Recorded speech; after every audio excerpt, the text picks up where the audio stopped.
I just got a little sign from my screen that I can start now. So I will do by thanking all who is now attending today's conference that is co-hosted by UNESCO and the MEP Water Group with the precious help of Water Europe. The MEP Water Group is a cross-party and cross-committee forum in the European Parliament whose key role is to raise the value of water as an integral topic in EU decision-making. I'm Pernille Weiss. I'm the Danish member of the European Parliament and the group of EPP, and I have since 2019 been the chair of the MEP Water Group, and I'm very, very happy to welcome you all to this panel discussion and the keynotes also being delivered. We will explore cooperative solutions to tackle our water-related global challenges, stressing the need to achieve a water-smart society in Europe and beyond. For this, we will dive into what conclusions we do need to bring back from the UN Water Conference that took place in March this year to make sure that we achieve the SDG 6, clean water and sanitation for all. We will also debate how we can effectively implement the Water Action Agenda 2030 with a special focus on the importance of cooperation and partnerships to rapidly speed up progress in the water topics. First, we will have an introduction from Louise Haxhausen, the Director of UNESCO Liaison Office in Brussels and representative to the European institutions. Welcome, Louise. We will then listen to the keynote speech on the outcomes of the UN Water Conference 2023 by Marietta Jager, Deputy Director General at DG INSPA in the European Commission. Afterwards, we will have a presentation of the UN World Water Development Report 2023 by Richard O'Connor, Editor-in-Chief of the report. Following on this, we will hear about the European perspective on water and the importance of a blue deal from Pietro Del Lotto, the president of Cultivative Commission on Industrial Change at the European Economic and Social Committee. Also, welcome to you, Pietro. We will conclude by a roundtable and a Q&A session on the European Water Smart Strategy with great lines of speakers, where we have Tanja Miskova, Ministry of Foreign Affairs of Slovenia, Ambassador at Large for Water Diplomacy. Welcome to you, Tanja. We will hear Hans Stiestra, I hope I said that name correctly, Deputy Head of Unit for Sustainable Freshwater Management, DG Environment at the European Commission. Then we will also have Ariane Bloom, CEO of Water for All. Welcome to you. And last but not least, Jean-Marie Kilshi-Onema. I hope I said your name correctly, Jean-Marie. You are the Vice President of International Commission of Water Resources Systems of International Association of Hydro. Welcome all. This discussion will be moderated by the President of Water Europe, Hans Goossens. Also welcome to you, Hans. Last but not least, this conference should be as interactive as possible, so do not hesitate to participate online, to contribute, ask questions, clarifications, and also to share your comments with other participants. Your input is very, very valued. We hope that you all find this conference useful and informative and are even more motivated afterwards to tackle the water challenges. So welcome again all. I heard that we are over 300 people now this afternoon focusing on water. So I really also would like to address my great gratitude for the ripple effect that we can make out of this afternoon together. Thank you so much. And I now handle over the floor. I get to Louise Haxhausen. Do you jump straight? Yes, I can see that Dirk Koll from Water Europe is nodding his head. So Louise, the floor is yours. Welcome, everybody.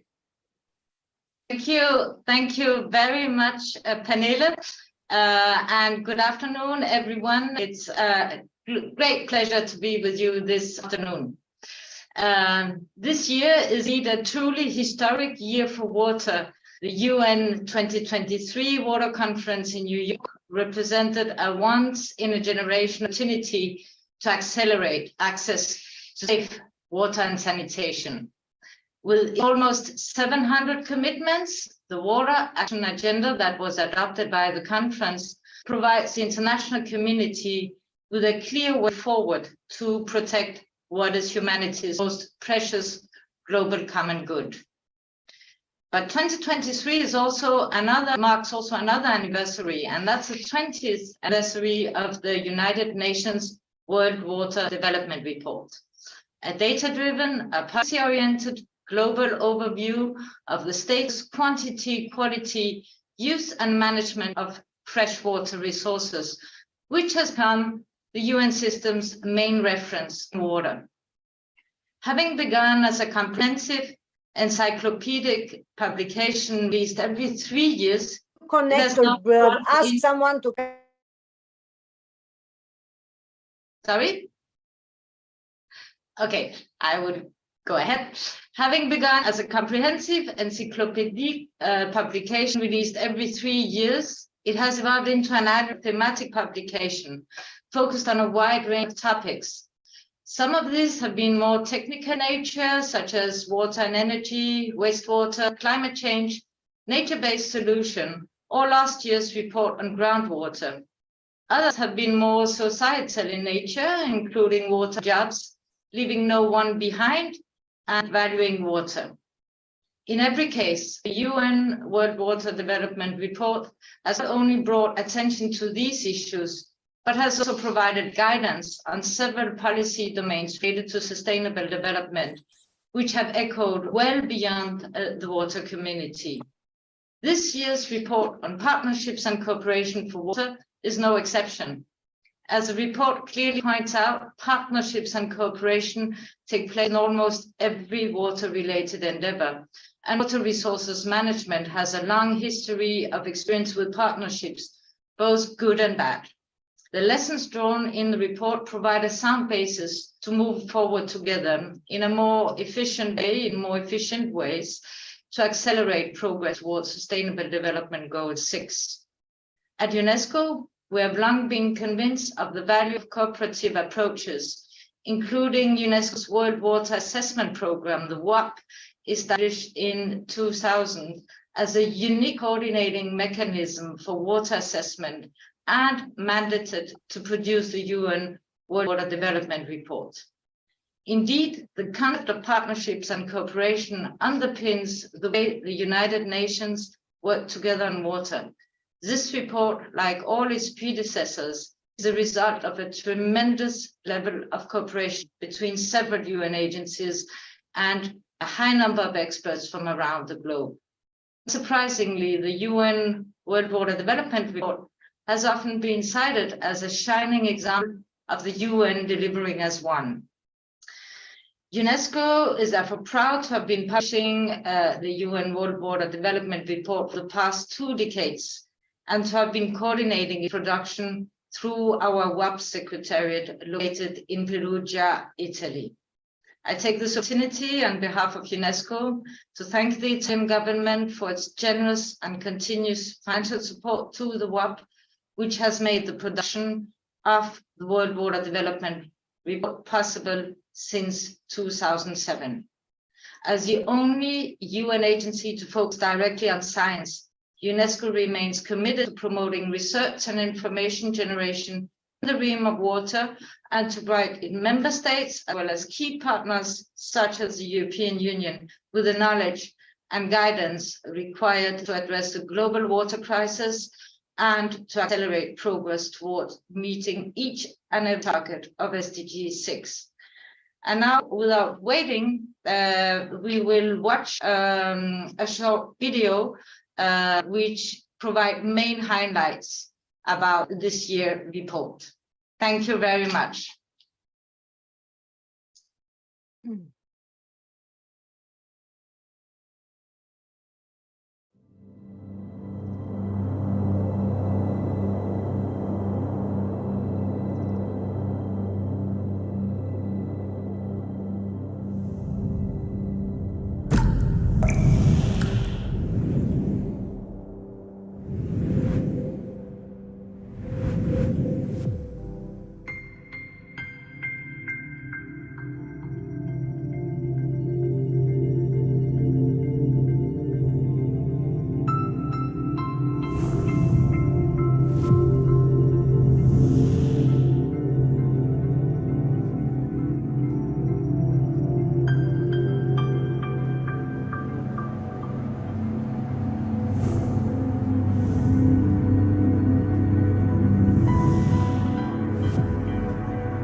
Wonderful. Thank you so much, Louise. Now I say your name like it is said by a Dane to a Dane. That is a coincidence, but I just want to acknowledge the ties we have from our mother tongue. So thank you, Louise, for your contribution. And therefore also now a very good platform for the keynote. Marietta Jager, you are here with us, and we all look very much forward to listen to you for the next 15 minutes. Maybe also I should say that interventions or questions during the keynote or just after the keynote, please, if it's a very short clarifications, then they can be taken up on the spot, but otherwise I would like to urge that we put that into the part of the section with the roundtable. So Marietta, now it's you. Thank you so much for joining us. Thank you. Thank you very much, Pernilla, and honorable members of European Parliament, ladies and gentlemen. I would first of all like to thank you, Pernilla, as a chairwoman of the MEP Water Group and other organizers of this event, Water Europe and UNESCO, for the invitation to speak at this important event. And as we all know, the follow-up of the conference and constant pressure on the water issue is indeed very much needed and appreciated. And that's why we do appreciate, on behalf of the European Commission, this event and everything that you put into that. So water is at the core of the 2030 Agenda for Sustainable Development, and the title of your event, SDG 6, is absolutely the right one. And we all know that the success of the agenda depends fundamentally on our ability to achieve the SDG 6 water targets. Again, how to do it, it's another issue. We will discuss that during the panel as well. But we can only eradicate poverty, improve health, nutrition, gender equality, combat climate change, we all know, if we ensure access and sustainable management of water and sanitation for all. This is a basic human right. And as we just saw on your video, nevertheless, some 2 billion people still lack access to the safe drinking water. And in March, I had the honor of participating in the UN Water Conference in New York, representing together with the Vice President, the European Commission and European Union. And it was held after almost a half a century since the first dedicated conference, and specifically to discuss water challenges and solutions. I would say that the first success was in having the conference organized, and I would like to thank really profoundly the Dutch and the Tajik government for organizing that. And moreover, I'm very glad and to be able to share some perspectives on the conference with you and its outcomes. So for us in the Commission, the first success is significant mobilization of the country delegation. As said before, probably already, because I missed the first part, it was around 188 countries at the conference and more than 6,500 participants. We secured at the conference around 700 commitments compliant under the water agenda, and the number is now growing. We are around 800 commitments now, and these facts alone send a clear message from the international community about its willingness to make SDG 6 a success story. But the water conference was also a landmark moment to generate significant momentum for driving forward the global water agenda, and of course with the key delivery of the water action agenda. And I can proudly say that we played a very important part at the conference, and not only with the plenary speech, but also our Vice President chaired the interactive dialogue on water for sustainable development with China. We also had a pleasure to launch a Team Europe initiative on water in Africa. You probably know it's around 700 million initiative of the TEA that we launched in Central Asia, and this one on 400 million in Africa. It's a really signed contribution. We signed also contribution with the UN to strengthen the UN system of water, especially the one with UNESCO, and 5 million with the water aid. And we have also, I would say, hosted and attended numerous official side events and submitted 33 ambitious EU commitments for the water action agenda. One of the main outcomes of the conference, as I said before. And of course, one of the most ambitious commitment for this agenda is the target to provide improved access to 70 million people by 2030 to drinking water sources and sanitation facility, but also mobilizing the private sector with the innovative financing under the European Fund for Sustainable Development Plus. I need to underline that this is the first time that we are using innovative finance for the water agenda, and I would like also to thank our financial institutions for cooperating with the European Commission and proposing the projects that are targeting the water. And now, however, as was said before, it is much more important now that we timely implement these commitments and to accelerate the progress towards the SDG 6 and the water agenda.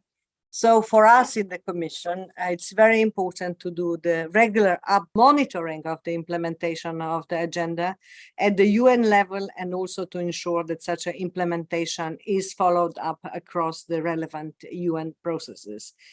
At the same time, of course, we have a SDG Global Acceleration Framework that remains a crucial initiative, but also I would say we need to be very vigilant to see how the main other outcomes, a part of the water agenda, action will be implemented. Especially, I have in mind the UN Special Envoy for Water, supported by the reformed UN Water, then better integration of the water and climate policies, a global water information system to support water, climate, and land management for resilience and social inclusion, and of course, the global water education network to build the capacity. That also, together with the Turning the Tide report of the Global Commission on the Water Economics that was released during the conference, should be taken into account. So allow me to have a look to the future and how we might ask to the implementation of these crucial steps in the next months and the years to ensure that the conference will be a long-term success. Because what we are afraid that after this success, not how to say, the most timely follow-up will be ensured. So what we want is really a long-term success and the guarantee of the achievements of SDG 6 targets. And of course, we are pushing in the Commission for the very ambitious follow-up. We are working very closely with the Council in order to support the EU Council presidency that is coordinating the follow-up activities among the EU member states. And there, the line to take is in the written silent procedure. But the next milestone in the calendar is, of course, in-depth review of the SDG 6 on the clear water and sanitation, among other SDGs, but taking place at the July's UN High-Level Political Forum, which of course includes the engagement at the ministerial level. So the forum supports the midterm review of the implementation of SDGs. And of course, moreover, at the UN level, the mainstreaming of the water agenda within the UN system is of the essential importance. And I would say that includes the organization of the regular intergovernmental meetings on water within the UN, and this needs to be the priority. So that's why I've been really glad in listening to UNESCO's contribution, because that goes into the right direction. So this is also in line with the outcome of the interactive dialogue. And also, I would say that further promotion of the multilateralism on the water governance must be our main goal. There is no single UN agency. We normally say there is no home for water, but we need to make it really home for water in the UN system.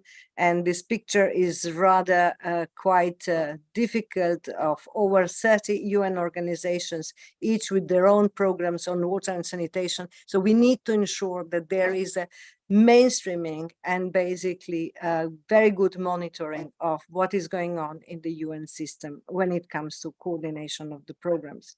And then as a consequence, we need for a coordination mechanism that is essential, and this could be achieved by strengthening the role of the UN Water. Again, I am very happy to continue the discussion about how and when and how the best strengthen the UN Water. It could also be supported by taking a UN system-wide approach to water. And action in this area is critical for the successful follow-up and long-term impact of the conference, at least in our opinion. As such, DG INPA already announced 5 million in support to UN Water during the conference to reinforce the coordination activities. And of course, I'm more than happy to discuss that with you, and together with the Council, we do support the appointment of the UN Special Envoy. And of course, we all know that such an appointment was supported by EU member states, but also in the closing remark, the UN Secretary General has taken that under the consideration, but we need to be sure that there is a clear follow-up. So my last point is, and here it comes to the cooperation with all of you, with the dear members of European Parliament, with the civil society, with member states, with NGOs, with everyone. It's a partnership and cooperation, and especially partnership and cooperation when it comes to water. It is vital to achieve the SDG 6. And this is the reason why we are building long-lasting partnership together with our member states around the globe to bring the results and the scale in the water sector. I mentioned already the Team Europe initiatives, the one that we have in Central Asia, together with the 8 member states, with the development financial institutions, with EIB and EBRD. As I said, more than 700 million is dedicated to this Team Europe initiative for transboundary water cooperation. And the next one is water, energy and climate change in Africa, and transboundary water management in Africa. And here again, brings me to the conclusion that we have put the water and water issues very high in the agenda of our programming. We have more than 45 partner countries where water is very high on the agenda, and this is also part of the EU's commitment to the water action agenda. So allow me to conclude asking you for partnership, for understanding, and the open dialogue, especially with the honorable members with the European Parliament. I would like to conclude really expressing a thank to all of you for today's opportunity to speak about our work on the most precious global common good, water. And I can pledge here again the full support and commitment from the European Commission to work with all of you on the follow-up of the conference and to the successful achievement and fulfillment of the SDG 6. Thank you very much. Thank you so much, Marietta Jakob. That was very promising, very optimistic, but also with respect to the complexity of the journey ahead of all of us together, and where the fruitful outcome also will develop from the honest and positive will to co-create in between experts, politicians, local authorities, politicians, stakeholders, NGOs on all levels. So that is very much appreciated to put this into the recipe of the work ahead of us. So thank you so much again, Marietta. And now it is my pleasure to give the floor to Richard Connor, the editor-in-chief of the UN World Water Development Report 2023. Also you, Mr. Connor, will have about 15 minutes to your presentation.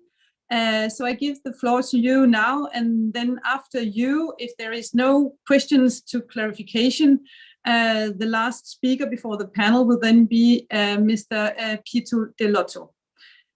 So thank you so much. Still, you who are joining this session, I see on the social media that there is a good interest to what we are talking about, which is very, very positive. Also to feel the waves from the outside of this online session. So please, Mr. Connor, the floor is yours. Well, thank you very much. It's hello, everyone, and it's an honor and a pleasure to be back again this year to present the report. So without any further ado, as you all know, at current rates, progress towards all targets of SDG 6 is off track. The 2023 edition of the United Nations World Water Development Report describes how building partnerships and enhancing cooperation across all dimensions of sustainable development are essential to realizing the human rights to water and sanitation, to accelerating progress towards all targets of SDG 6, and to respond to the challenges ahead. This is UN Water's annual flagship report on water and sanitation issues. It's published by UNESCO on behalf of UN Water, and its production is coordinated by UNESCO's World Water Assessment Program, which, as Louise pointed out, is supported through the generous financial commitments of the government of Italy. Released on the first day of the recent United Nations Water Conference in New York, we are very pleased about the tremendous amount of media attention given to the report, which includes coverage by several major news outlets. So let's get right to it. Globally, water use is expected to grow by roughly 1% per year over the next 30 years. Increasing demand is essentially happening in middle and lower income countries and in emerging economies. It's mainly due to urbanization, which comes down to population growth in rapidly expanding cities, along with industrial development and rising income levels. 10% of the global population lives in countries with high or critical water stress, and up to 3.5 billion people live under conditions of water stress for at least 1 month per year. As a result of climate change, seasonal scarcity will increase in regions where it is currently abundant and worsen in regions where it is already in short supply. Physical scarcity does not adequately account for economic water scarcity, which describes a situation where there is sufficient water to meet human and environmental needs, but access is limited due to lack of water infrastructure and institutional capacity. Low, middle, and high income countries all show signs of risks related to water quality. Problems in low-income countries are generally related to low or inexistent sanitation and wastewater management, whereas in high-income countries, runoff from agriculture is a major source of pollution. Industrial waste and emerging pollutants, such as microplastics and pharmaceuticals, for example, endocrine disruptors, are also widespread and growing. And as you all know, climate change is basically making everything worse, including extreme events such as floods and droughts. As I mentioned earlier, progress towards all targets of SDG 6 are off track. For water and sanitation, achieving universal coverage by 2030 will require a quadrupling of the current rates of progress in service provision. Our report demonstrates that any acceleration of progress towards all SDG 6 targets depends heavily on the efficient and productive performance of partnerships.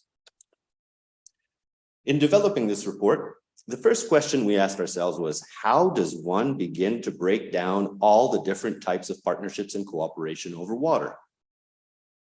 Most usually operate across multiple geographic scales, disciplines, and sectors, and can involve local, national, and even international stakeholders. We eventually realized that the best way to categorize these relationships or partnerships was to focus on their objectives. So the first category is made up of partners that are focused on meeting a common water objective, such as supplying water and sanitation to local communities, or managing shared irrigation systems. The second involves actors with multiple and potentially competing water-related objectives, including cooperation between municipalities and farmers over the allocation of water supplies. This is also where payment for environmental services schemes comes into play, as they serve to meet multiple objectives. The third includes situations where some objectives are not primarily water-related, but where water plays a determining role. These partnerships support water-related interventions that in turn serve objectives related to human health or climate change adaptation and mitigation. So what does this all mean in practice? Well, let's start with human settlements, where partnerships primarily focus on water supply, sanitation, and hygiene services.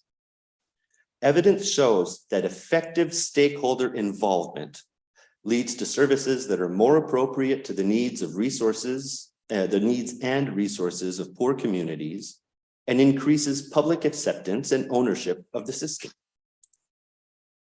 In agriculture, water user associations allow smallholder farmers to improve the performance of shared irrigation systems. And we found that the smaller sized WAs are generally more successful than the much, much larger systems. By 2050, urban water demand is projected to increase by 80%. And the global urban population facing water scarcity is projected to double over the same period. Water allocation from agriculture to urban centers is becoming a common strategy to meet the needs of growing cities. But this only becomes possible when a municipality invests in the agricultural communities upstream. This allows farmers to afford measures that increase their irrigation efficiency and their productivity, and ultimately keep on feeding the growing city. And the municipality benefits from the additional water released by farmers.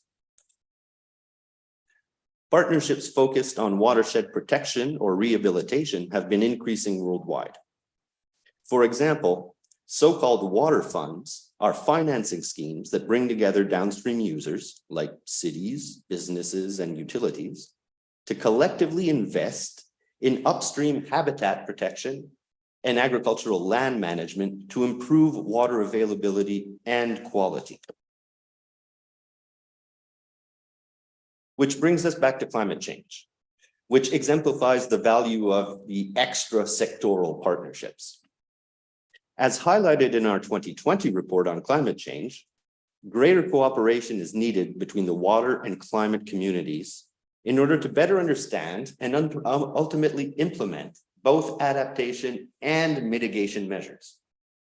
Mitigation opportunities, ranging from biogas recovery from wastewater treatment systems to geothermal power generation, deserve greater attention from climate planners and should open the door to further collaboration with water stakeholders, not to mention increased access to financing for water through various climate funds. Cooperation is particularly critical for ensuring water security in many transboundary basins and aquifers. While transboundary cooperation has been shown to deliver multiple benefits, the vast majority of the world's internationally shared aquifers do not yet have any formal cooperative agreement. Which brings us to this takeaway messages. The central message of the report is that when it comes to water, no one group can achieve progress alone. The involvement of women in partnerships has been found to improve the design, impact, and delivery of WASH services. Local and indigenous communities can contribute unique perspectives and knowledge. Indeed, taking account of different interests and motivations, but with a consensus on actions required, helps to identify and maximize potential cross benefits. Environmental co-benefits are among those most often highlighted in the report, along with data and information sharing and co-financing. Reliable data and information strengthen partnerships and vice versa. An open and transparent exchange of data and information is also integral to effective cooperation and builds trust between partners. Partnerships can foster innovation through knowledge transfer, entrepreneurship, and applied research. During the COVID-19 epidemic, partnerships between health authorities and municipal wastewater laboratories were able to track the disease, providing unprecedented georeferenced outbreak information in real time. The estimated cost of meeting Sustainable Development Goal 6 could exceed $1 trillion per year. And I was very, very happy to mention or to hear Narijeta talk about the innovative financing commitment from the UN conference. Partnerships can create opportunities to pool often limited resources and share risks, thus improving the business case for investors and financiers. Financiers themselves can benefit from cooperation through co-financing agreements. Safeguarding water, food, and energy security through sustainable water management, providing water supply and sanitation services to all, supporting human health and livelihoods, mitigating the impacts of climate change and extreme events, and sustaining and restoring ecosystems and the valuable services they provide are all pieces of a great and complex puzzle. Only through partnerships and cooperation can the pieces come together, and everyone has a role to play. Thank you very much. Thank you so much, Mr. Connor, for your presentation. And yes, partnerships are key. That is very precise said, but also I appreciate very much that you heard what the message coming from the Commission about innovative financing modeling and how we can make sustainable business models to merge and to deliver not only what we need in regards for water safety and water quality, but also to develop a sustainable economic muscle of EU and beyond. That is also very much welcomed, that we are so concrete in the way that we use the report from you in our collaboration going forward. So thank you so much for that. Before I give the word for the third speaker before the panel, I would like to thank you again, all who are with us this afternoon in this very important online conference on water. Myself, I will now excuse me because I have something else I need to do on the energy markets design that is also on the table besides from a lot of water. So I will also hand over now the token after the next presentator as announced to the president of Water Europe, Hans Gossens. My team will stay in this meeting, and myself also, I will have my one ear still listening to the debate, but I will not be active after I now give the third speaker the floor, namely Mr. Pietro Dell'Otto, the president of CMMI, the European Economy and Social Committee. Dear Mr. Lotto, welcome you on stage. You will also be allowed to speak for 15 minutes, but whatever is redundant will be used with great quality in the debate and the Q&A session with the panel afterwards. So thank you so much all. Take care and stay tuned. Good afternoon. Thank you so much, dear Pernille. Thank you so much, dear Dirk, for having me in this very important debate. Let me raise some points. The European Economic and Social Committee represents the institutional voice of organized civil society in the EU, representing the European workers, employers, and civil society organizations. An integral part of the EC, the Consultative Commission of Industrial Change, focuses on anticipating and managing industrial change in all sectors of industry. Our main aim is to shape EU policy so as to secure the future of Europe's industry and services, ensuring sustainability and resilience. What I called 1 year ago and what we call the Blue Deal, the EU Blue Deal, has been chosen as a 2023 EC cross-sectoral approach. It's led by the CCMI and involving all the EC sections in a common exercise. I'm so happy to see that the World Water Development Report recognizes the key role of civil society and also industry in addressing water-related challenges and implementing effective solutions on the ground and in the governance of policies aimed at achieving SDG 6. We all know the challenges we face. The world's fresh water resources are becoming more and more scarce, with climate change, pressure from human activity, droughts, water scarcity affecting population globally and also in Europe. The EC is convinced that, as was the case for the Green Deal, a change of scale is needed for European water policies. That's why the EC is examining water challenges in a cross-cutting way, from industry to agriculture, for infrastructure to financing, from water poverty to consumers, from industry and for, of course, but not the least, and the external dimension of water, what we call the blue diplomacy.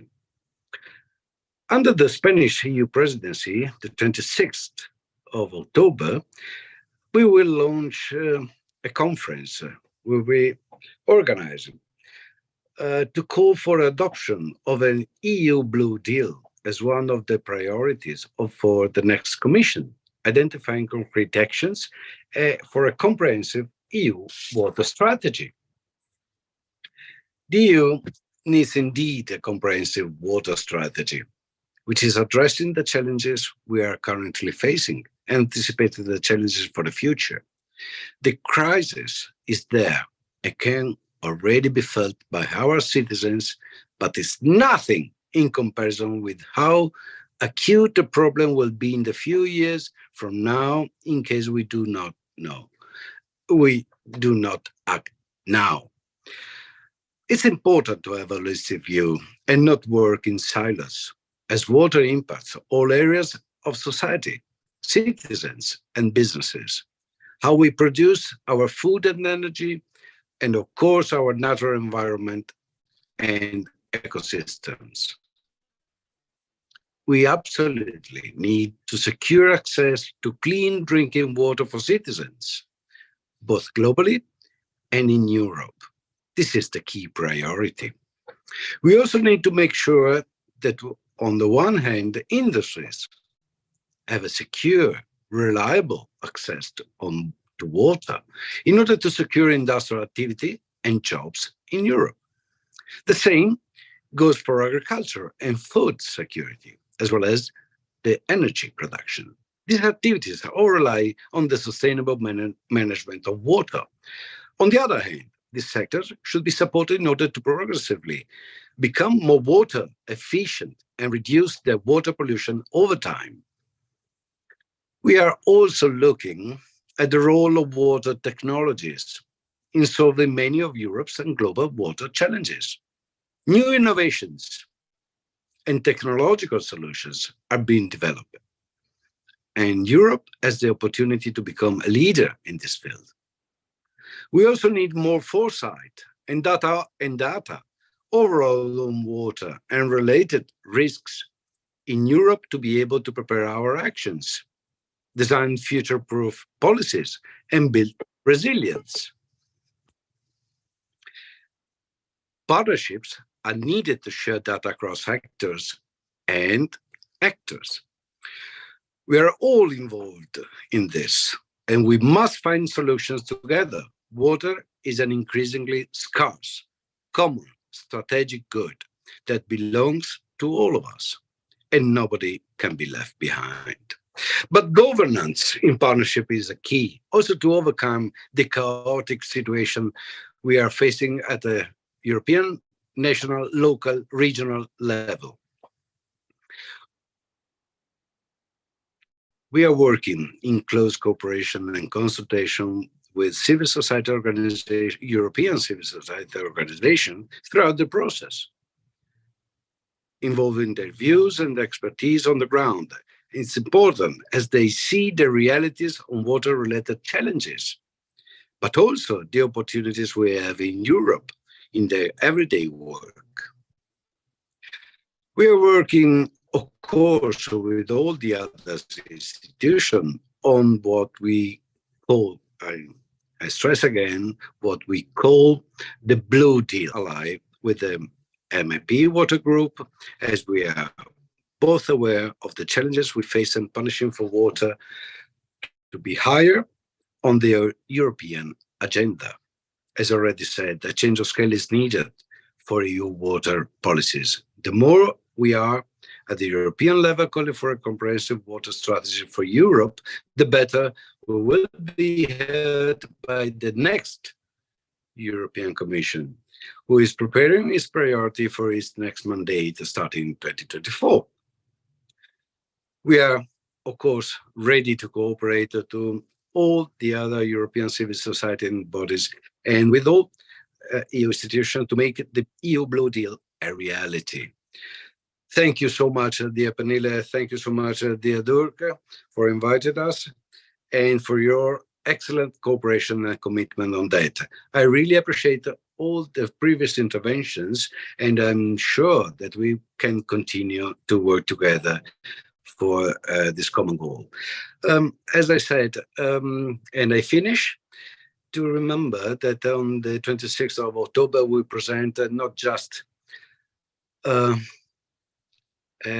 political document, but also a set political and practical action plan with the final resolution to be presented to all institutions, to the next presidency, and we hope that we all together we create a real look forward, foresight, with a foresight approach, I would say a very effective action for the near future. Thank you so much for having me, and all the best for this continuation for this debate. Thank you so much. Thank you, Pietro, and I think the scene has been set for an interesting panel debate. But first of all, I would like to thank MEP Water Group and UNESCO for co-hosting this event.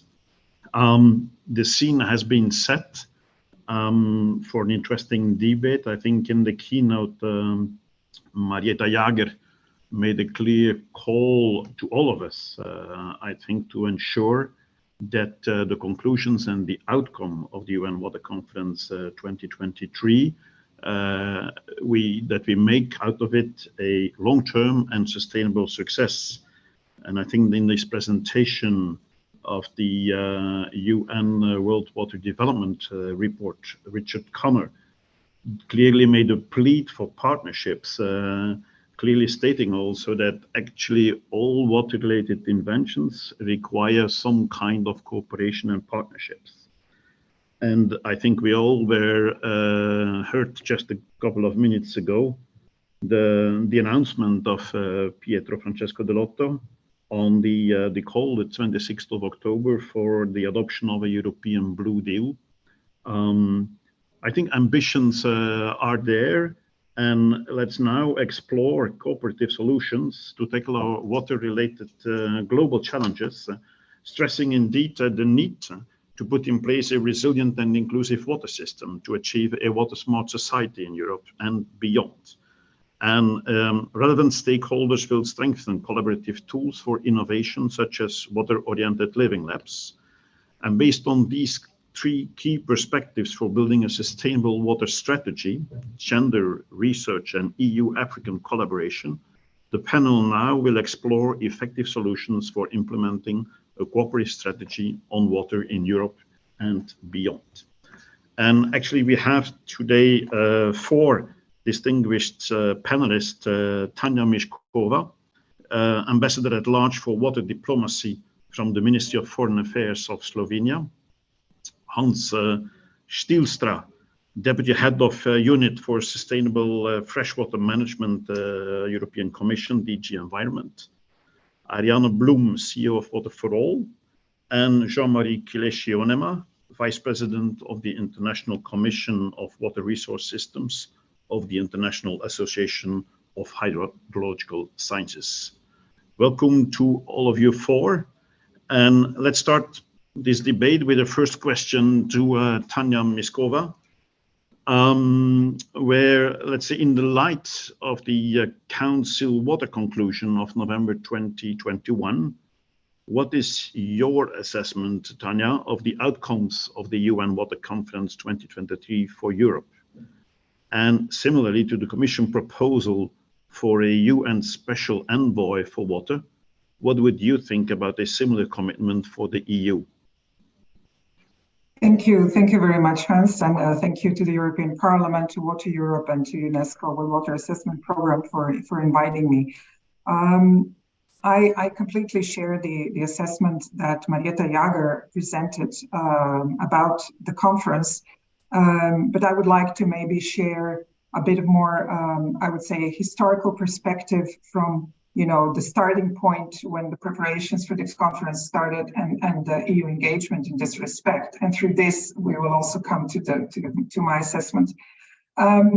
So the Council conclusions on water and EU external action adopted during the Slovenian presidency of the European Council in November 2021 actually laid a very good foundation for proactive engagement, because they called for an proactive stance of the EU in the preparatory process and for the EU to speak with one voice. And also the basic, I would say, priorities that the European Union followed throughout this preparatory process were laid in these conclusions.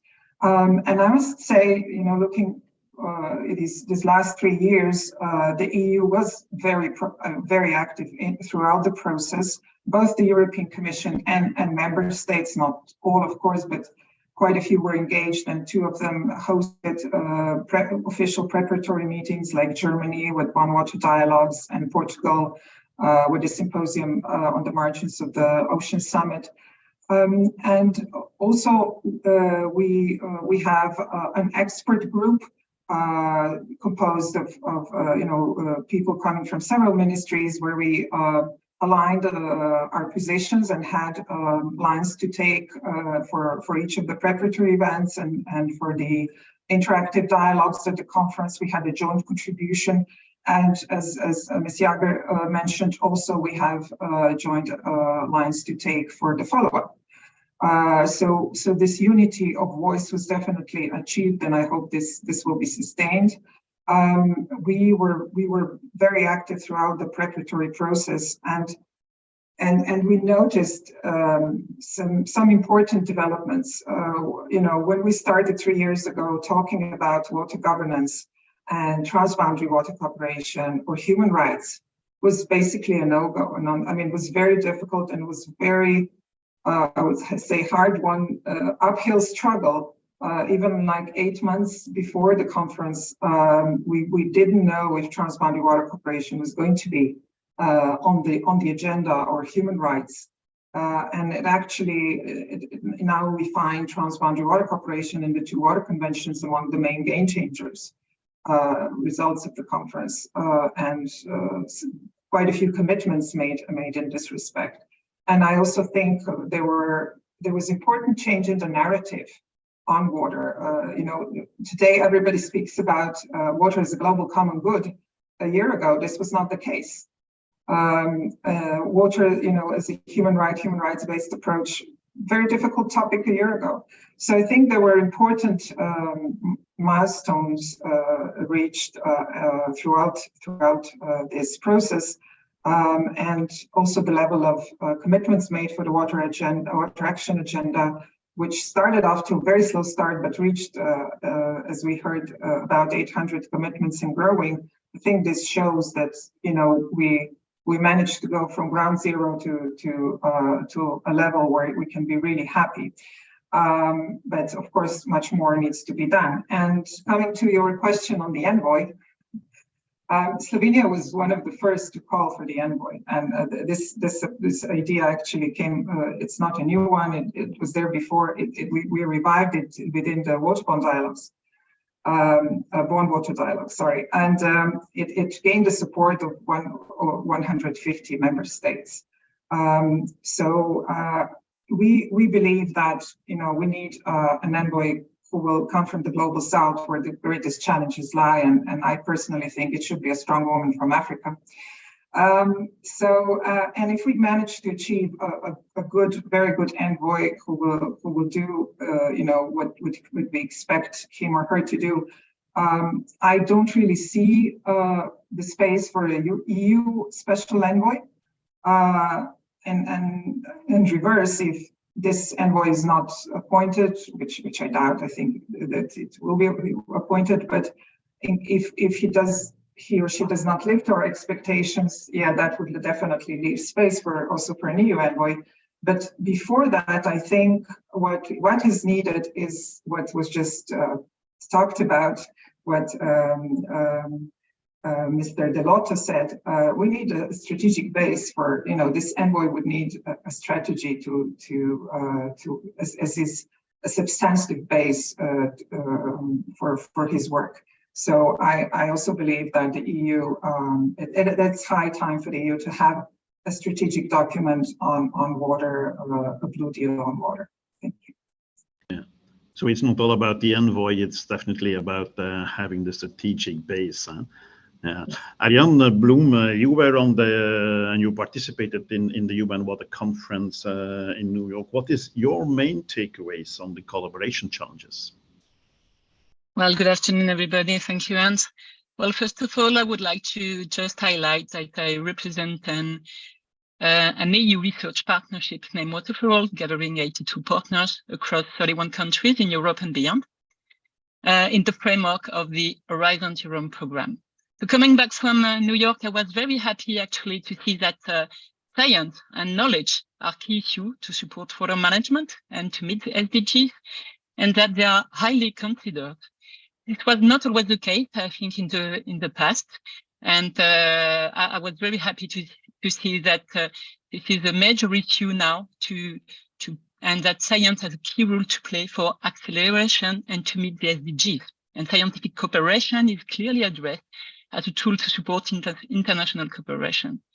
One of the challenge for us, for our partnership, was to organize a collaboration between scientists, founders, citizens, policymakers, companies, from the very beginning of the research program. I think this is a key issue for success and for a partnership. And this is how the Water for All partnership has been designed. The selection of research priorities should be a mix of knowledge gap, of course, but also policy mix, including the SDGs and the EU Green Deal. And we should not wait for the end of a research project to think about the use of its results, and including end users. And in our strategy is very essential. And I think this is a term that we can observe from New York. This is one key message from New York, and it was perfectly addressed in the UNESCO report. And I'm very happy to see that our partnerships fits with many recommendations. So, and well, another challenge also that was often addressed to us during the UN conference was to maybe better involve the young generation as citizens, scientists, and entrepreneurs, to give them voice even on strategic issues and on the decision process. Maybe something we forget them, and I think it's not just supporting young researchers. We really need to involve them in the decision process and for education and so on.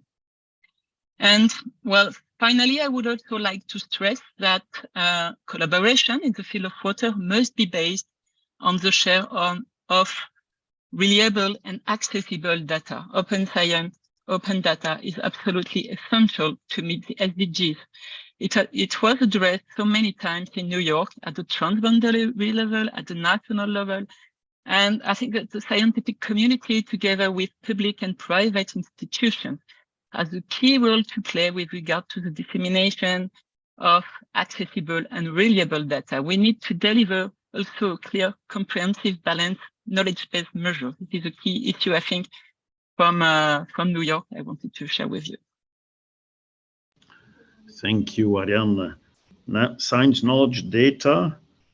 Jean-Marie Kileshi Onima, you are as active member, actually vice president of the International Commission of Water Resource Systems of the International Association of Hydrological Sciences. It's a tongue twister. You are there very active, and this association focuses on integrated water resources management. Can you please give us more information about this approach or examples from projects? How could we balance increased water demand, particularly for water sanitation and hygiene, and the need to protect the resource? How could we balance that? Thank you very much, Hans. I would like to start by also extending my appreciation to UNESCO and Water Europe for having me in this important webinar. One of the key messages that was repeatedly coming out of New York was that need to have some action-oriented, but also the aspect of inclusiveness.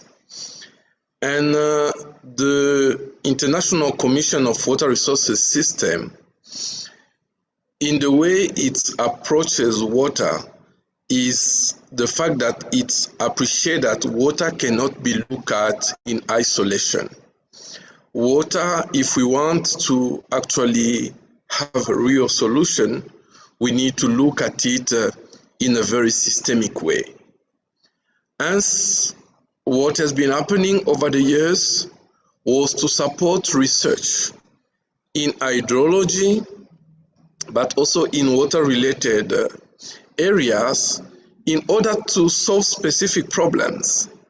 And a few examples that I wanted to share with this, since we are launching or we are further articulating the World Water Resources Report, is the fact that when you look at the decade that the International Association has been using to guide its action, the last one from 2003 to 2012 was on PAB, which was the prediction in engaged basin.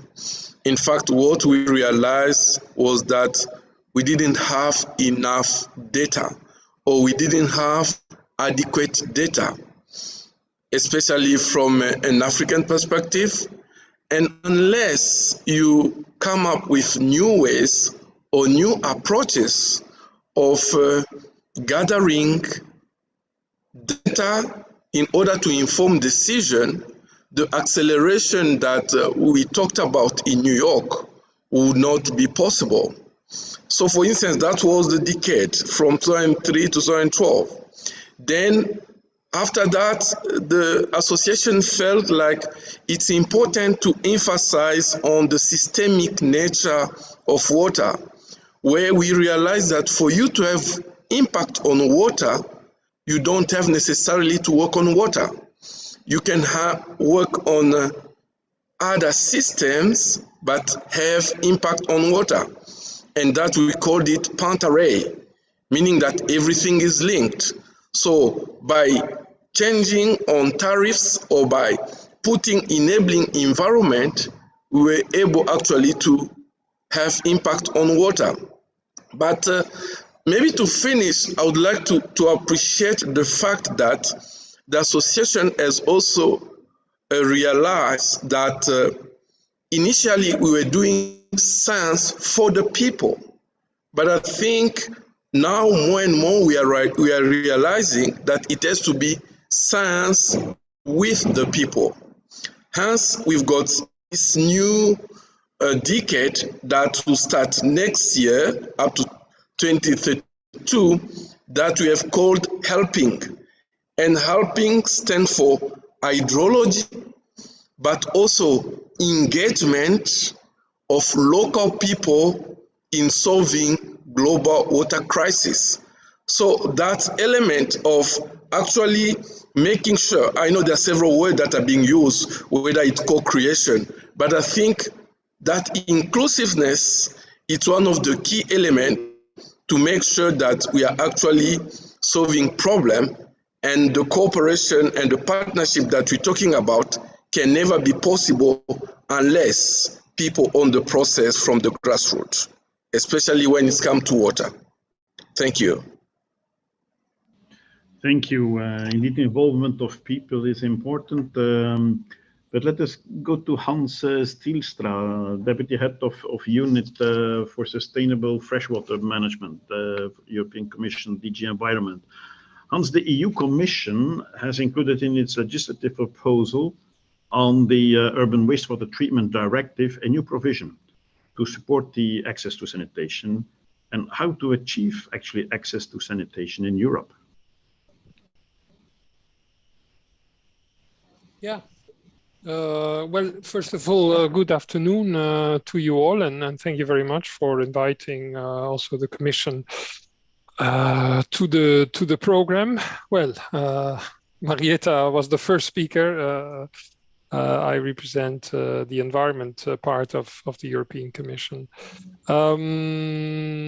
Yeah, we have proposed, in fact, a number of revisions of legislation because we feel that we need to, environmental legislation in the EU is pretty old by now, and we need to regularly update them and see where we need to make improvements in order to react to developments such as the increased presence of pollutants and so-called new pollutants that we find more and more. So one of the proposals that we indeed, or one of the pieces of legislation that we decided to revise is the Urban Wastewater Treatment Directive, which is quite an old piece of legislation, 30 years old, but very effective, I think. It had made a tremendous contribution to water quality in the EU by making, collecting water mandatory and treatment to a certain degree mandatory for most agglomerations. So yeah, what we have done in this particular proposal is that we are trying to work not only on the elimination of micropollutants, which is perhaps the biggest reason to change this legislation, but also that we want to increase access to sanitation, and in particular for the marginalized and vulnerable parts of the population in the EU, which I think is in line with the SDGs and with the WHO's protocol on health and water. It's also, I think, consistent with what we have proposed before, with the revision of our drinking water directive, which also try to promote access to those groups, to the aforementioned groups throughout the EU. What we have proposed is a flexible approach, which would allow then member states and their cities and towns to find the best approach locally for access to sanitations. And these would be measures like providing sanitation facilities in public spaces for free or for a low fee, improving or maintaining the connection to systems and to collect wastewater, but also raising awareness about sanitation facilities. So despite the fact that in the EU, evidently connection is and access to sanitation is very high, we think it's important to say that, look, it's not perfect, certainly not, and there's room for improvement. So that's what we're trying to do with this piece of legislation. Yeah. And Hans, I stay with you for the next question, as you have been patient for waiting the queue. The European Union is actually supporting water smart collaboration via its research and technology development and regional programs, while awareness about water challenges still remain relatively low despite all efforts. Therefore, how can Europe make water a top priority?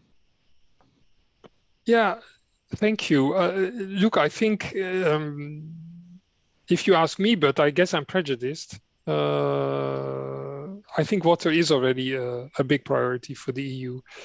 I think it's recognized as essential for health, for environment, and for the economy. And these days we are again confronted, and it's really all over the press these days, with the problem of water scarcity and droughts. And we've had in Europe now, I think the last 5 out of the last 6 years or so, we've had exceptionally dry summers. So and I see that I think that in the countries that are most affected by this in Southern Europe, that awareness is extremely high, and it's leading to political discussions on a daily basis, and to debates between users and conflicts also. I mean, let's be honest. And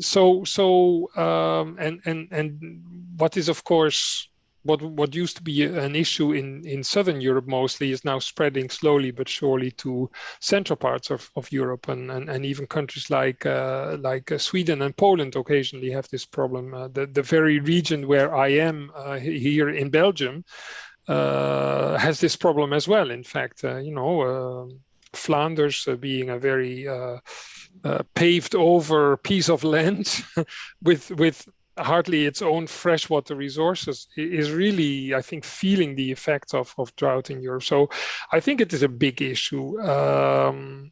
What perhaps we are struggling with is to what I personally find problematic about all of this is that we have a tendency to say, look, it's climate change. And it will become worse because of climate change. But that, I think, distracts us from the fact that what is the core problem much more at the moment is that water management for the last decades, if not hundreds of years, has been the problem. The way in which we have managed our water, plenty inefficiencies, focus on getting rid of water as soon as possible, drying out land so that farmers can use them with heavy machinery, and these pollution all over the place, which means that a lot of the water we cannot use immediately. We need to clean it first. So I think that for me is a frustration that I think find it a bit too easily we too easily, I think, refer to climate change for this. So this is not to say that it shouldn't be a higher priority. I think what previous speakers have said, the need for an overarching strategy, for me, I'm convinced that we need something like that.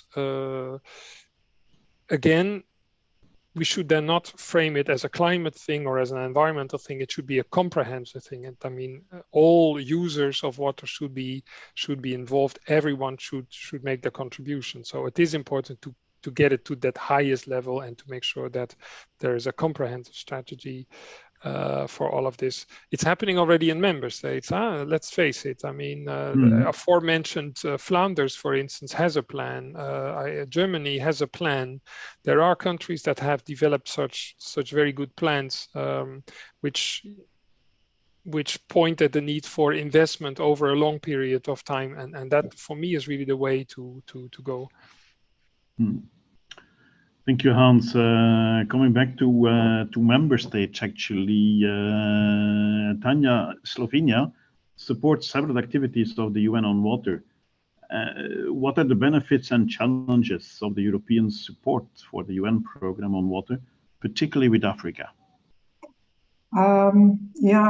Within the UN, Slovenia is most active on the topics of water and peace. We're chairing a group of friends on water and peace in Geneva, on transboundary water cooperation, and on gender equality. And these issues are also very high on EU agenda, but can be quite sensitive in some parts of the world.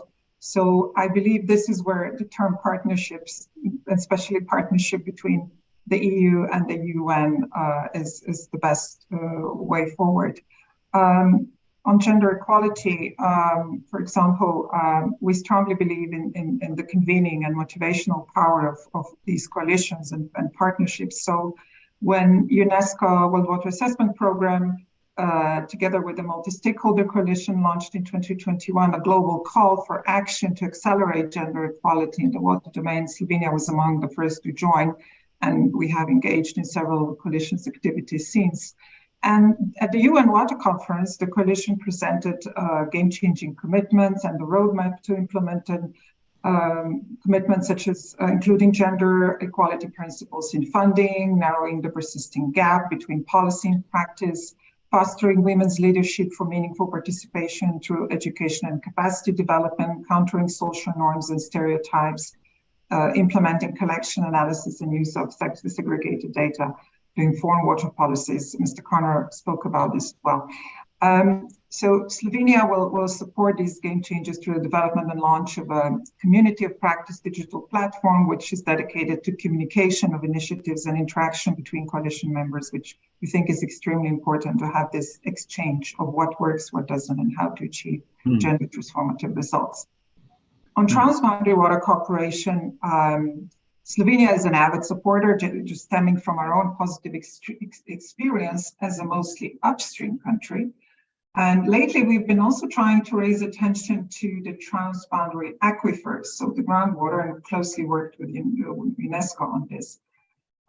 Next year, we will take over the chairmanship of the UNESCO Water Convention, and Water Convention is a great example of synergy between, the EU and UN programs with the European Commission, financially supporting the capacity development and technical assistance for the countries who would like to accede or in accession process or have just joined the convention. And the recent successes and the expansion of the convention to new regions, with Iraq as the first Middle Eastern country to join the convention, and Panama, first Latin American one, and more African countries on the way, I think shows the results. We were also among the first to join the Transboundary Water Cooperation Coalition, which was launched last December, which EU is also a member along with several UN agencies. And Marietta Jager mentioned at the beginning the Team Europe initiatives that we have in Africa and in Central Asia. And here again, EU works closely with some UN agencies and also the World Bank, particularly in Africa, the SIWA project, where these projects actually coincide. So I'll stop here. Thank you, Tanya. Jean-Marie, from your perspective, how does collaboration with European actors work? Which lessons Europe could learn from the different experience in the Southern African development community? Yeah, thank you again. And in fact, coming from Africa, I would like to appreciate, I think, some of the initiatives that have been led by the European Commission, especially in the field of research, for instance. I vividly remember Framework Program 7 and more recently Horizon 2020, where as researchers from the South, we've been given that opportunity to actually collaborate with our counterpart from Europe. And I think more and more there's that sense of coming up with actual solution on the ground. I remember the FP7 project on drought and early forecasting for Africa, which actually help identify some of the shortcomings in management of such weather-related hazard closely linked to water.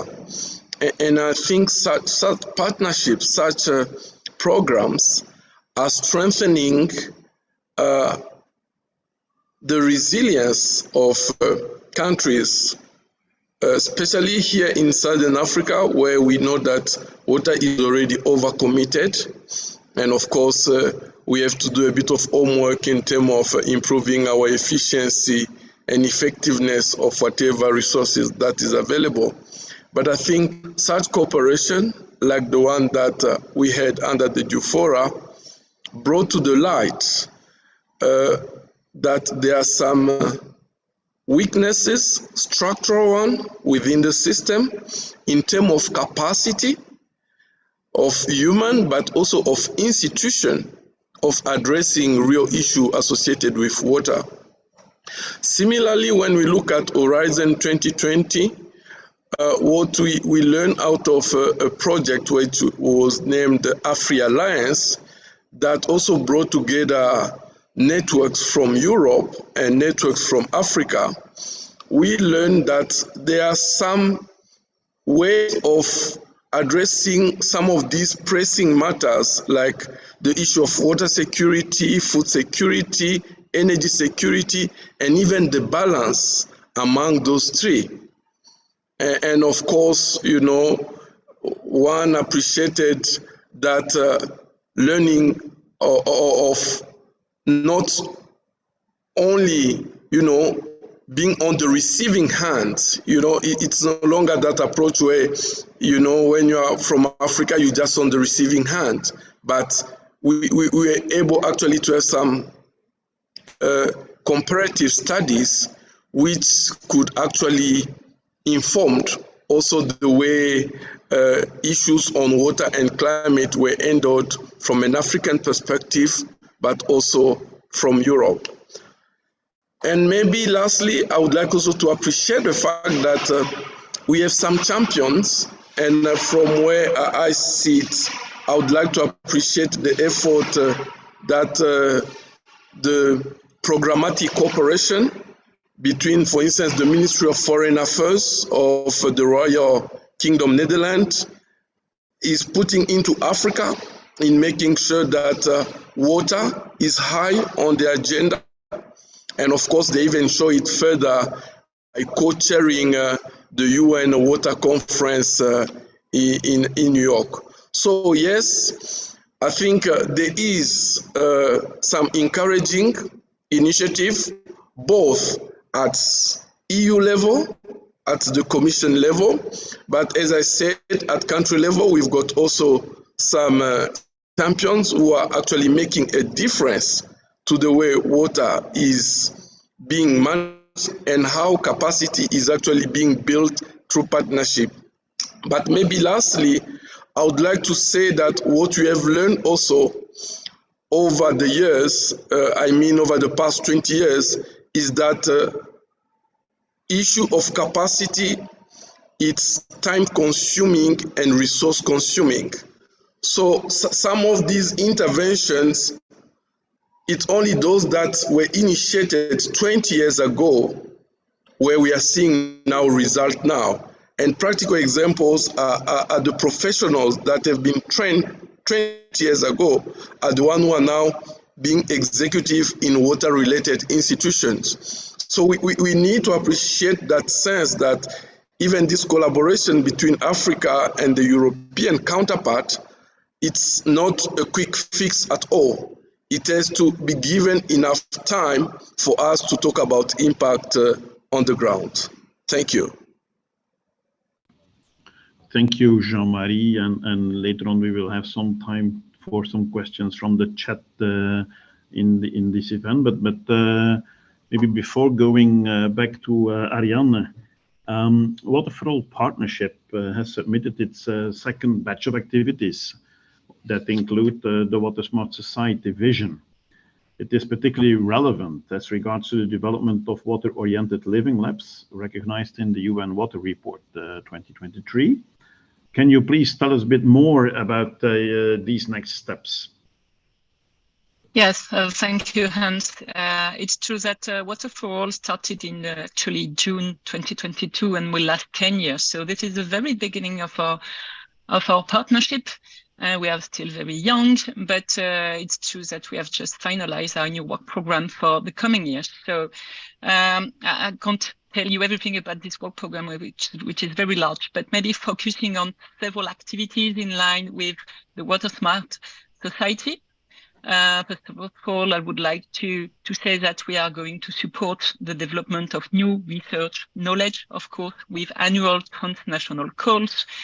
By gathering the funds from different countries, we aim at supporting the development of new knowledge in line with the SDG 6 and others, of course. So I'm very happy to announce that our next call that will be published in September 2023 will deal with water and ecosystem, and with a budget of 32 million euros and a contribution from the European Commission of 6 million euros.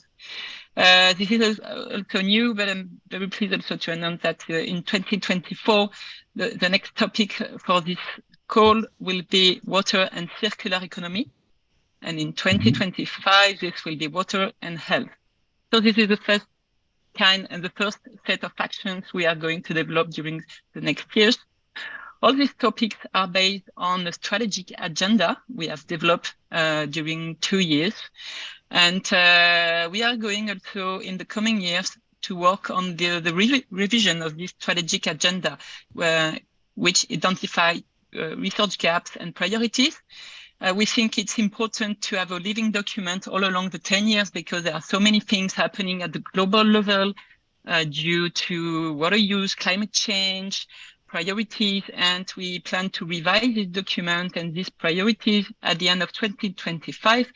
And this will include a lot of consultation of experts, NGOs, and this is to answer also something that was raised in the chat. This will be an occasion and a way to have a consultation of NGOs, stakeholders, citizens, and so on.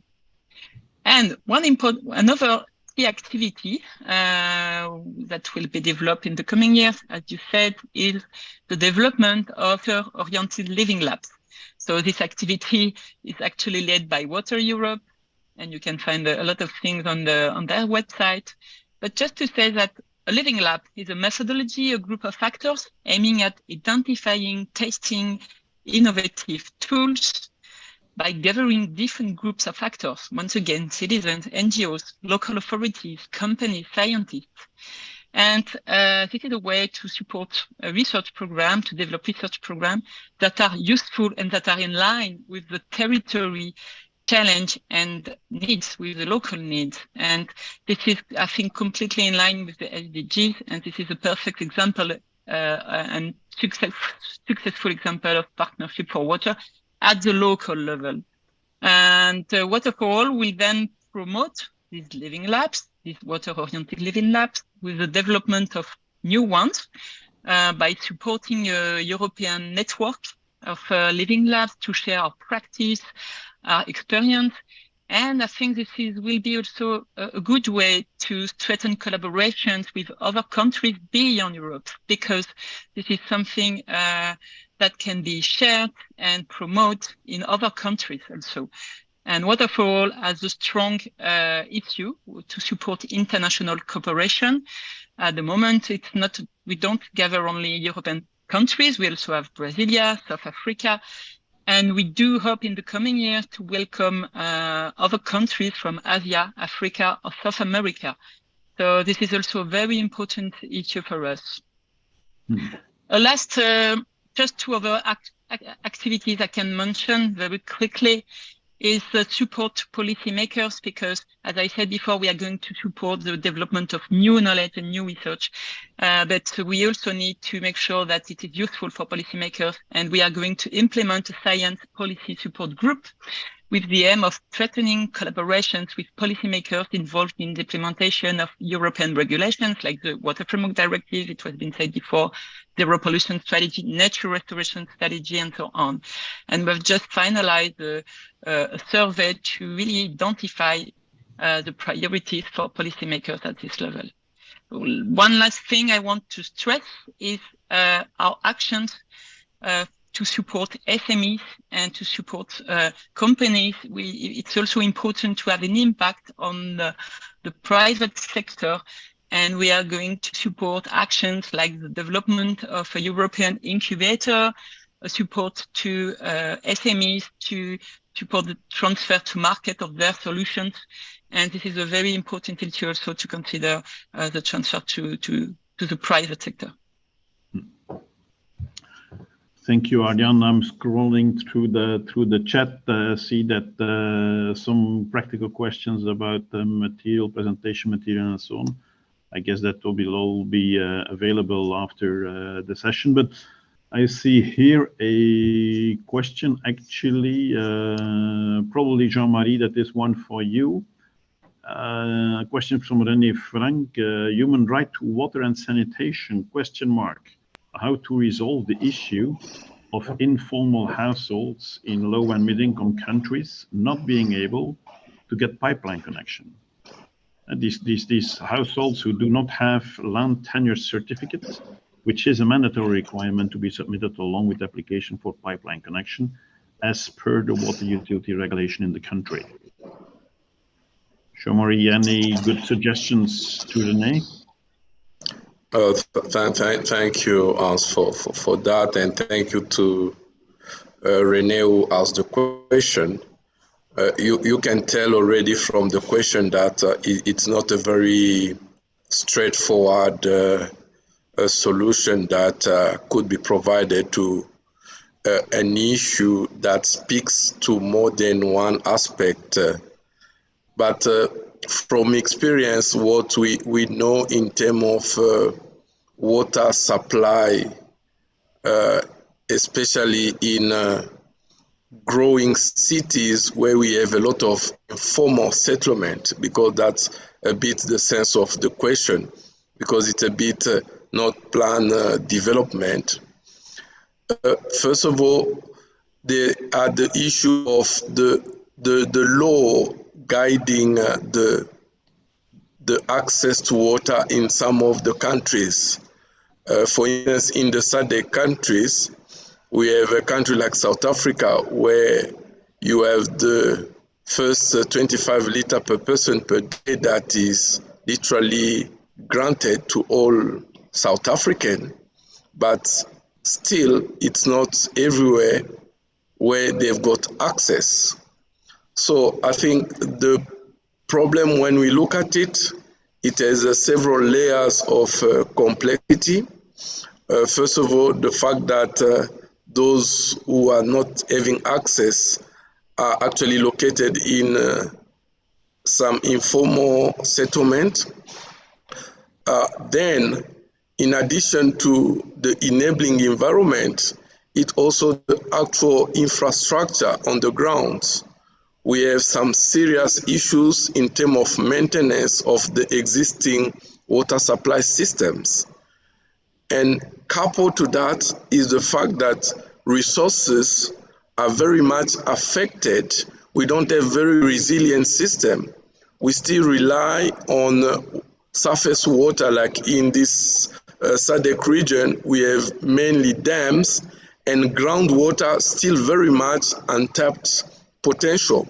So to try and bring a solution to such a complex system, one need to look at the contexts where it's actually happening and what are the biophysical but also social and legal aspects in presence before some sort of solution can be found. But I must admit that it's not a simply and a straightforward answer to a question like that one. Thank you. Thank you, Jean-Marie, and thank you for also being honest that complex questions today are not always having easy answers. But partnerships and cooperation could probably also part of the solution, as well as what you were referring before on the help and the local people who could be there also doing their part. Another question from Augusta Maria Paci, I see here. Very interesting presentations. May I ask how and whether the global strategy would include scientific institutions and scientific unions as a system among the main stakeholders? Do you believe would this partnership role enable rapidity in delivery and effectiveness for society? Many thanks for looking forward inputs. Maybe Ariane or Tanya could shed their light on whether the global strategy would include scientific institutions and scientific unions as a system among the main stakeholders, and whether that would bring rapidity delivery and effectiveness for society. Yes, I can answer to at different levels. Like I said before, when we are trying to identify our priorities, our needs, there is a consultation of NGOs, of institutions, and of a large public. So there is a voice for them.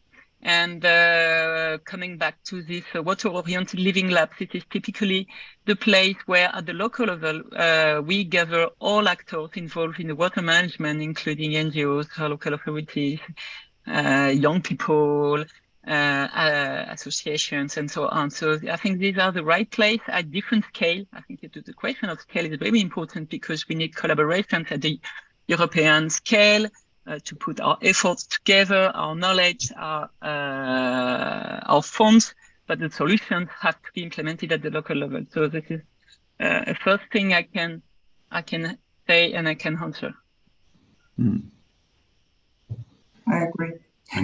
Yeah, I don't think this document would have any credibility if we don't include the science part. I mean, this well-informed decision making, it has to be based on science, and even if it takes a longer time. I'm also speaking from national experience when scientists and experts used to be much more included in all the decision-making processes and strategic processes.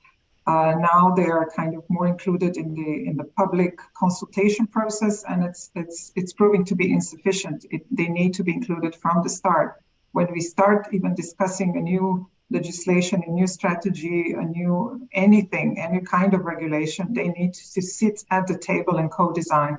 Otherwise, mistakes will be made, and governments will live to regret these decisions. Yeah, taking full advantage of involving all stakeholders right from the beginning. Maybe a question for Hans from Lars Kov Andersen from the Danish Water Forum. When will we be ready to support management of water at the lowest appropriate levels? It means community-owned and managed groundwater-based rural water supply and nature-based village-level wastewater treatment.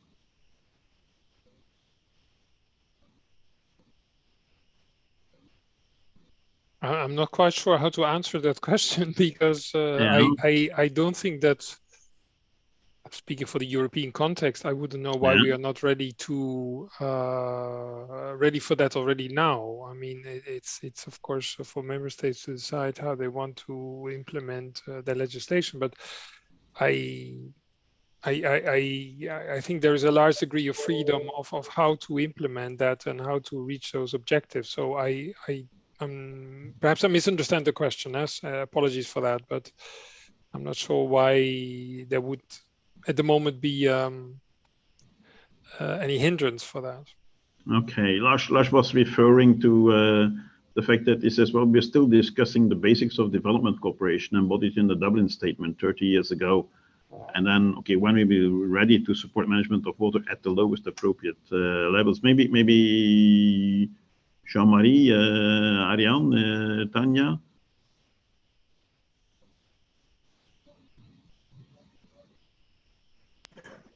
I don't think it's a straightforward question, but there are few elements that I just wanted to bring to that question, where we have realized that operationalization of IWRM, it's more complex than we thought. Dublin Principle wanted a cross-sectoral approach, but when we look at the make of our institution, they are still very much operating in silos. And also the issue of institutional arrangement at grassroots level, it literally would require an overhaul of most of the existing legislations, because most of the legislation, they prefer cutting corners and operate either at national level or at regional level. But I don't think power is devoted enough to local community to actually make decision on their water and ultimately manage it.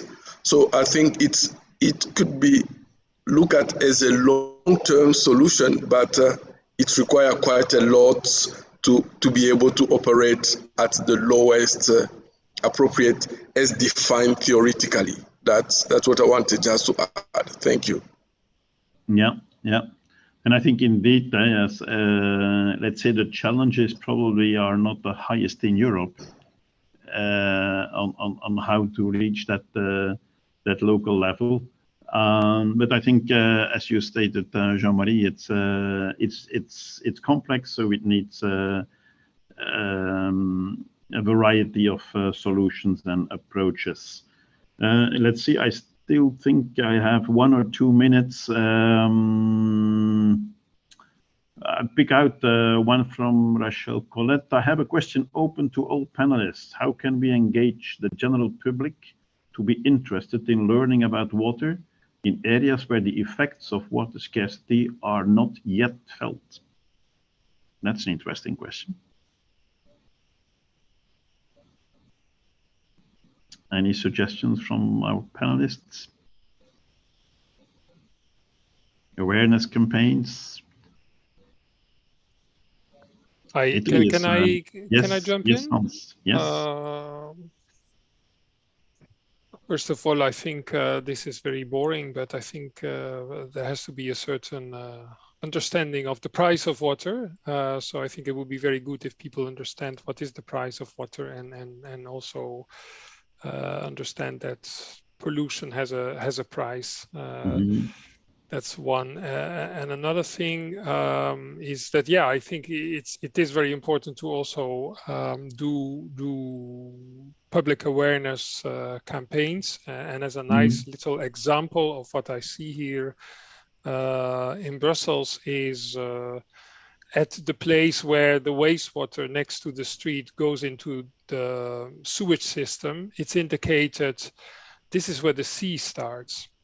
In other words, whatever goes into the sewage system at this place will ultimately reach the sea, meaning that you need to think about what it is that you leave out on the street. I mean, though that's just a small example, but I think many actions like that would be useful for people to be aware of.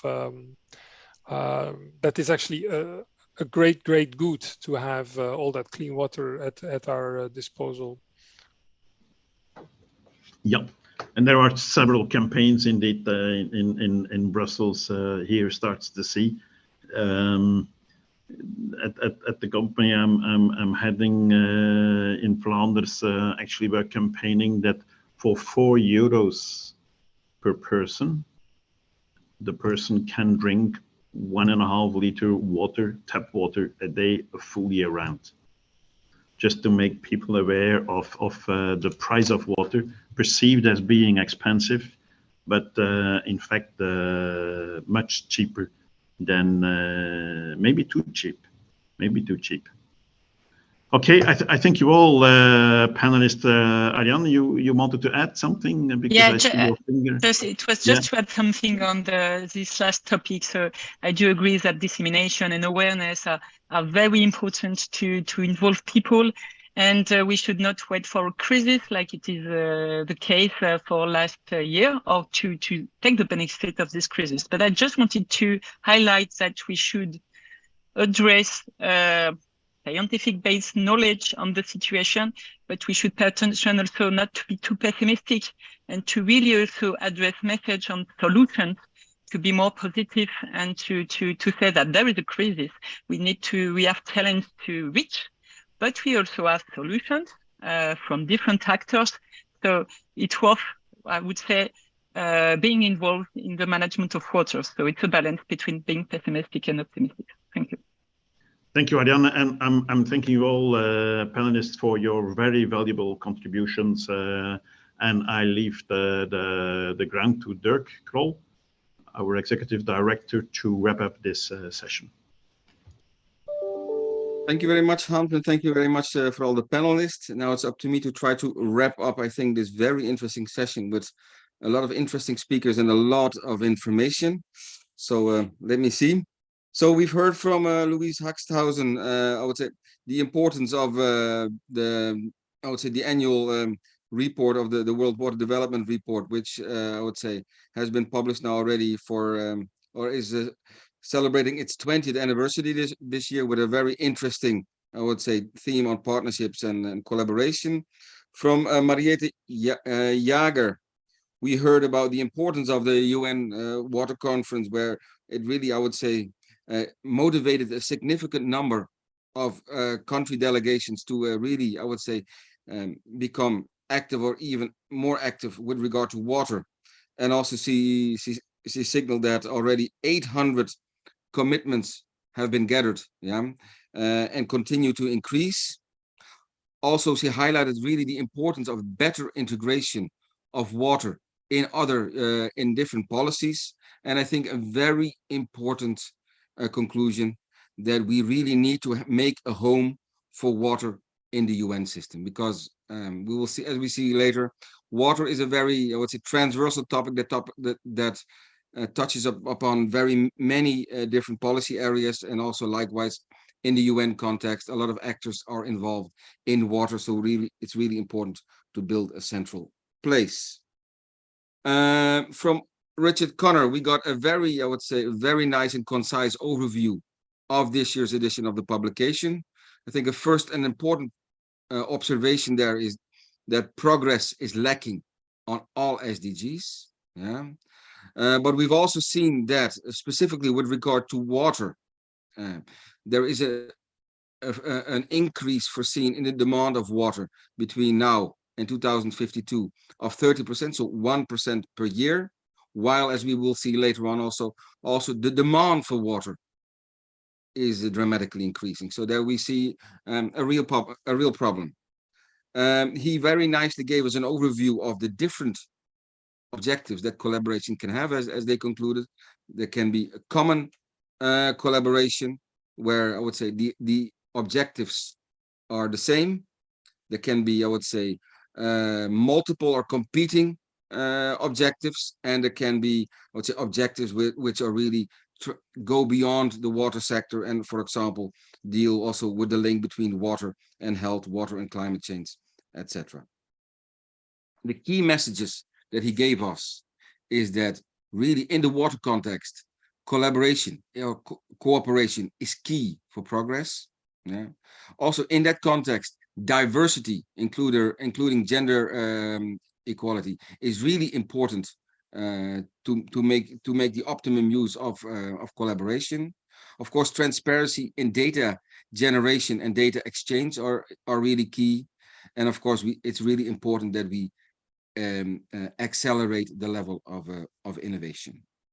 Pietro Dell'Otto, he shared with us the initiative of the European and Economics and Social Committee for a Blue Deal on water. So an own initiative report that the EEC is preparing, and that they will be publishing on the 26th of October under the Spanish EU presidency, where they will call for a comprehensive EU water strategy involving all the and addressing all the areas of society, and calling for the European Commission for the next European Commission that will come after the European elections next year, June, to come up with a real water strategy.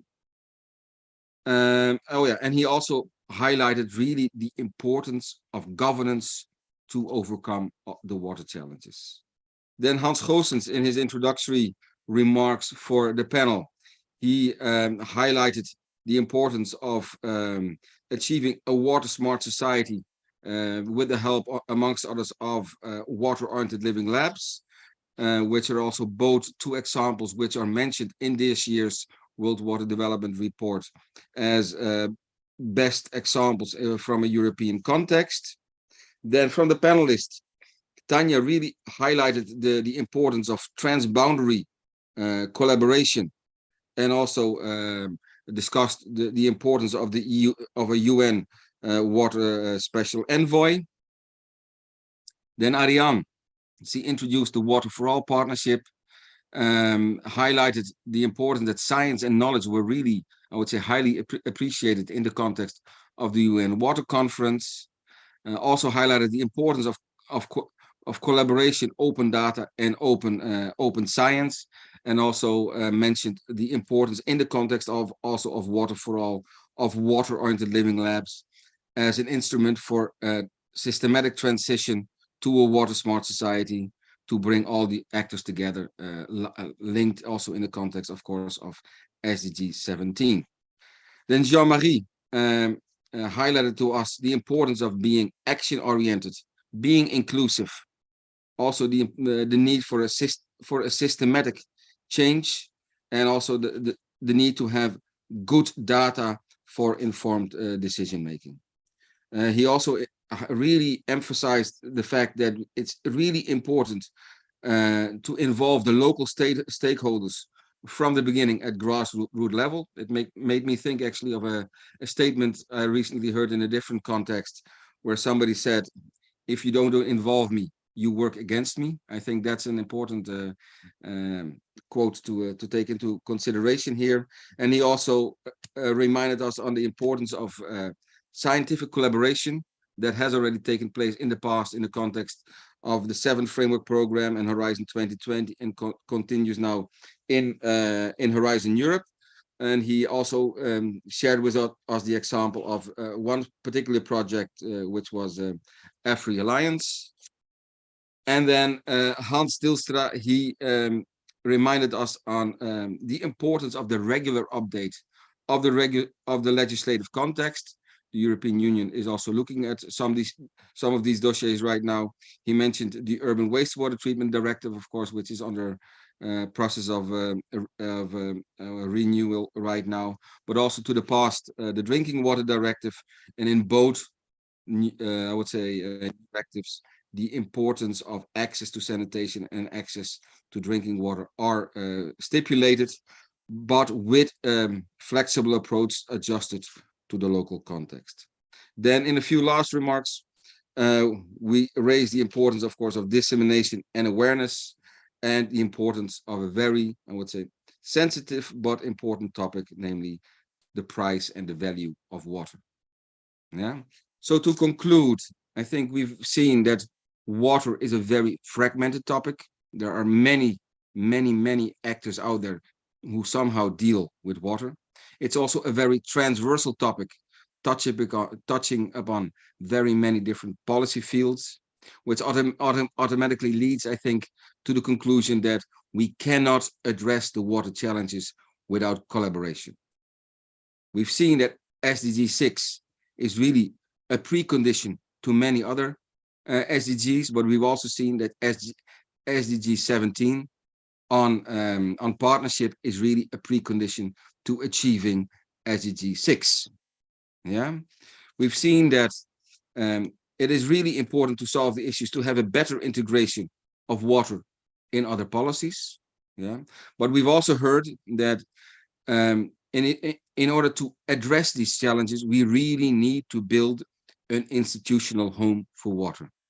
That is valid for the UN level. It is valid for the EU level, and it's also valid, I think, for the level of the member states. Yeah. Specifically, of course, to the EU. Yeah. Where I would say our personal experience is that we see that water is still very much approached, I would say, from mainly an environmental perspective, and you could say to a certain degree the holistic aspect is still missing. I think that's also a lesson to be taken by the European Union itself, and we really look forward to how the next European Commission will build a home for water, I would say, in its own nest. Then, so what do we need on the next European Commission for water? Of course, we need a comprehensive water strategy, like is proposed by the European Economic and Social Committee, both inward looking, but also looking to the outside world. We need a water fund to be able to, I would say, finance all the challenges that we're dealing with. Yeah, and we need to build a home for water. To conclude, I'm using a quote, yeah, by Benjamin Franklin, I would say one of the founding fathers of the United States, who already in the 18th century, and Hans is smiling because he knows I'm stealing this quote from him in a recent meeting. Yeah, he already mentioned in the 18th century that, or he predicted, I would even say, that we will only realize the worth of the value of water once the well is dry I hope his words will not come true. Yeah. With that conclusion, I'd like to conclude. I thank all the speakers, but also the audience for listening in. And I would say stay tuned for upcoming developments where we will be promoting, I would say, the value of water for our societies and economies. Thank you very much, and have a nice day. Bye-bye. Thank you. Bye-bye. Goodbye. Thank you. Bye-bye.